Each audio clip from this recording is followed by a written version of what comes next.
بسم اللہ الرحمن الرحیم۔ السلام علیکم ناظرین، یہ دنیا عجیب ہے اور عجیب پہلو اپناتے ہیں اور لوگوں کو حیران کر دیتے ہیں۔ اگر بات کریں پاکستان کی تو امن و امان کی صورتحال رکھنے کے لیے پابندیاں لگاتی ہے، جیسے ڈبل سواری پر پابندی وغیرہ، مگر جناب یہ تو کچھ بھی نہیں۔ دنیا کے دیگر ممالک میں ایسی پابندیاں عائد ہوتی ہے جو حیران کن نہیں بلکہ ہوش اڑا دینے والی ہوتی ہے۔ یقین نہیں آتا تو ہم آج اس ویڈیو میں آپ کو ایسے ممالک کے بارے میں بتائیں گے جو اس طرح کی حیران کن پابندیاں لگانے میں سرفہرست ہے۔ فرانس۔ پیرس کو شہر محبت قرار دیا جاتا ہے اور اس کی جان ایفل ٹاور ہے، جہاں کی تصویر اتارنا سیاحوں کا پسندیدہ مشغلہ ہوتا ہے۔ خاص طور پر رات کے وقت اس کی فوٹوگرافی کمال کی ہوتی ہے، مگر اب اگر آپ نے ایسا کرنے کی کوشش کی تو آپ کو جرمانے کی سزا کا سامنا ہو سکتا ہے، کیونکہ اب پیرس انتظامیہ نے دنیا کے اس مقبول ترین مقام پر رات کو جگمگانے والی روشنیوں کو کاپی رائٹس کے تحت قرار دے دیا ہے، جن کی تصاویر اتارنا قابل تعزیر جرم ہے۔ جاپان دنیا کے ترقی یافتہ ممالک میں سے ایک ہے، مگر وہاں کے کلبز میں رقص پر پابندی عائد ہے اور یہ 1948 میں منظور ہونے والے ایک قانون کے تحت عائد ہوئی تھی، جس کا مقصد عوامی اخلاق کا تحفظ ہے اور عوامی مقامات پر اگر ناچنے والا کا دل کرے تو ایسا خصوصی اجازت نامے کے تحت ہی ممکن ہے، ورنہ اس کی خلاف ورزی کافی بھاری پڑ سکتی ہے۔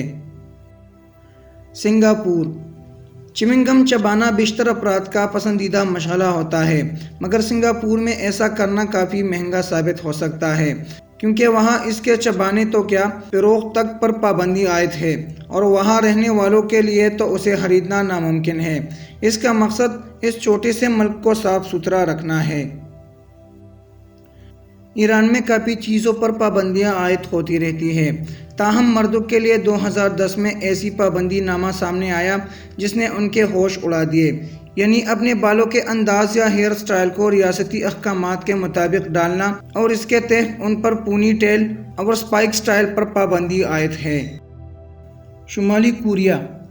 شمالی کوریا ایسا ملک ہے جہاں کے اندرونی حالات کے بارے میں دنیا کو بہت کم معلوم ہوتا ہے، جس کی وجہ وہاں میڈیا پر سخت حکومتی کنٹرول ہے، مگر ایک بات ضرور بتائی جا سکتی ہے کہ وہاں نیلے رنگ کی جینز پہننے پر پابندی ہے، اور اس کی وجہ یہ ہے کہ وہاں کی حکومت کے خیال میں یہ رنگ امریکی ثقافت کی علامت ہے، تو اس کے استعمال کی اجازت کسی صورت نہیں دی جا سکتی۔ بولیا میں میک ڈونلڈ پر ہی پابندی عائد کر دی گئی ہے، اور دلچسپ بات یہ ہے کہ یہ کوئی قانون نہیں بلکہ عوام کا فیصلہ ہے۔ درحقیقت وہاں کے رہائشی مانتے ہیں کہ ان کے پکوان تاریخ، محبت، نگہشت اور عوامی نمائندگی کرتے ہیں، اور وہاں کے لوگ اپنے آبائی قوانین کے تحت رہنا پسند کرتے ہیں اور فاسٹ فوڈ ان کے عقائد کے خلاف ہے۔ کینیڈا۔ بیبی واکرز دنیا بھر میں بچوں کے چلنے کے لیے کافی مقبول ہے، مگر کینیڈا میں اس کے استعمال پر پابندی عائد ہے، کیونکہ ایک تحقیق میں یہ بات سامنے آئی تھی کہ واکرز پر چل پھر کر بڑے ہونے والے بچوں کی ذہنی نشوونما کافی متاثر ہوتی ہے، جس کے پیش نظر حکومت نے بیبی واکرز پر پابندی عائد کر رکھی ہے۔ چین ویسے تو ہر میدان میں دنیا کو پیچھے چھوڑتا چلا آ رہا ہے، مگر وہاں جس دلچسپ چیز پر پابندی ہے وہ ٹائم ٹریول ہے۔ جناب یہ وقت کا سفر نہیں بلکہ اس موضوع کے حوالے سے بننے والی فلموں اور ٹی وی شوز پر۔ چینی حکام کے خیال میں اس طرح کی فلموں میں دکھائی جانے والی ٹائم ٹریول میں تاریخ کو رد و بدل کر کے دکھایا جاتا ہے، تو اس پر پابندی ہی بہتر ہے۔ ناظرین آج کے لیے اتنا ہی۔ اگر آپ کو ویڈیو پسند آئی ہو تو اس کو لائک کیجیے، اور ہاں اگر آپ ہمارے چینل پر نئے آئے ہو تو چینل کو سبسکرائب کیجیے اور ساتھ میں بیل آئیکن کو بھی دبائیے تاکہ آپ کو بر وقت نوٹیفیکیشن ملتی رہے۔